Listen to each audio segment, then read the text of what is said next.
দর্শক সরাসরি বাইতুল মুকাররমের উত্তর গেট থেকে যুক্ত রয়েছি মানালি। দর্শক আপনারা সরাসরি দেখতে পাচ্ছেন বাইতুল মুকাররমের উত্তর গেটে হেফাজত ইসলামের এক বিশাল বিক্ষোভ মিছিল।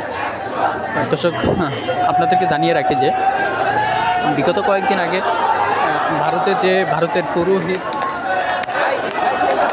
ভারতের পুরোহিত কর্তৃক যে বিশ্বনবীকে কটূক্তি করে যে একটা বক্তব্য দিচ্ছে, সেই বক্তব্যের প্রতিবাদে কিন্তু আজকের এই বিক্ষোভ মিছিল অনুষ্ঠিত হয়েছে। আপনারা দেখতে পাচ্ছেন। দর্শক আমরা যদি জানিয়ে রাখি, বিক্ষোভ পূর্ববর্তী তাদের যে সমাবেশ ছিল সেটা কিন্তু শেষ হচ্ছে। সেই সমাবেশ শেষেই কিন্তু তারা এখন বিক্ষোভ মিছিল নিয়ে শান্তিনগরের দিকে যাচ্ছে, আমরা এমনটি দেখতে পাচ্ছি। দর্শক বিক্ষোভ মিছিলটি কিন্তু এই মুহূর্তে পল্টন মোড়ের দিকে এগোচ্ছে, বাইতুল মুকাররমের উত্তর গেট হতে আমরা এমনটি দেখতে পাচ্ছি। দর্শক সরাসরি দেখতে সঙ্গে থাকুন, সাথে থাকুন, লাইক কমেন্ট করে আপনার অনুমোদন জানিয়ে দিন, শেয়ার করে আপনার বন্ধুদের মাঝে ছড়িয়ে দিন। দর্শক আপনি কোথায় থেকে দেখছেন আমাদেরকে কমেন্ট করে জানাতে পারেন।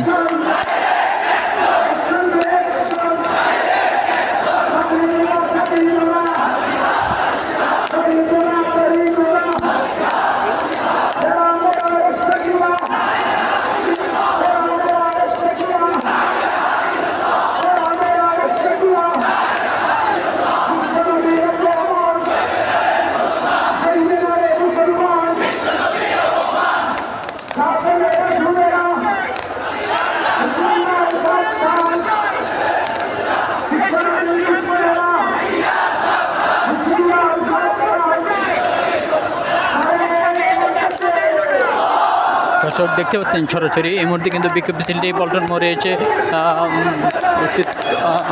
মোড়ে এসেছে, আমরা এমনটি দেখতে পাচ্ছি। এবং সামনে কিন্তু আমরা আর একটা বিক্ষোভ মিছিল দেখতে পাচ্ছি।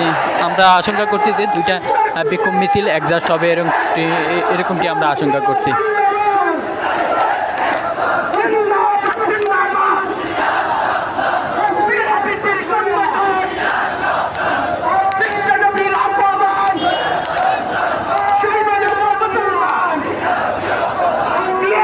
দর্শক আমরা দেখতে পাচ্ছি এখানে আরেকটা বিক্ষোভ মিছিল দেখতে পাচ্ছি। বাংলাদেশ খেলাফত আন্দোলন তারাও কিন্তু বিক্ষোভ মিছিল করতে, বিশ্বনবীকে কটূক্তি করে বক্তব্যের প্রতিবাদে। দর্শক এখানে কিন্তু আমরা যদি দেখানোর চেষ্টা করি, পল্টন মোড়ে কিন্তু পুলিশ সতর্ক অবস্থানে রয়েছে, সরাসরি আমরা এমনটি দেখতে পাচ্ছি। এবং এর পাশে কিন্তু বাইতুল মুকাররম থেকে বিক্ষোভ মিছিলটি সামনের দিকে আসছে, আমরা এমনটি দেখতে পাচ্ছি। এবং পাশেই কিন্তু পুলিশ সতর্ক অবস্থান রয়েছে, বিক্ষোভ মিছিলে যেন কোনো ধরনের সমস্যা না হয় সেই জন্য কিন্তু তারা সতর্ক অবস্থানে দাঁড়িয়ে রয়েছে, আমরা এমনটি দেখতে পাচ্ছি।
দর্শক সরাসরি যেমনটি শুনছিলেন রাজধানীর পল্টন থেকে।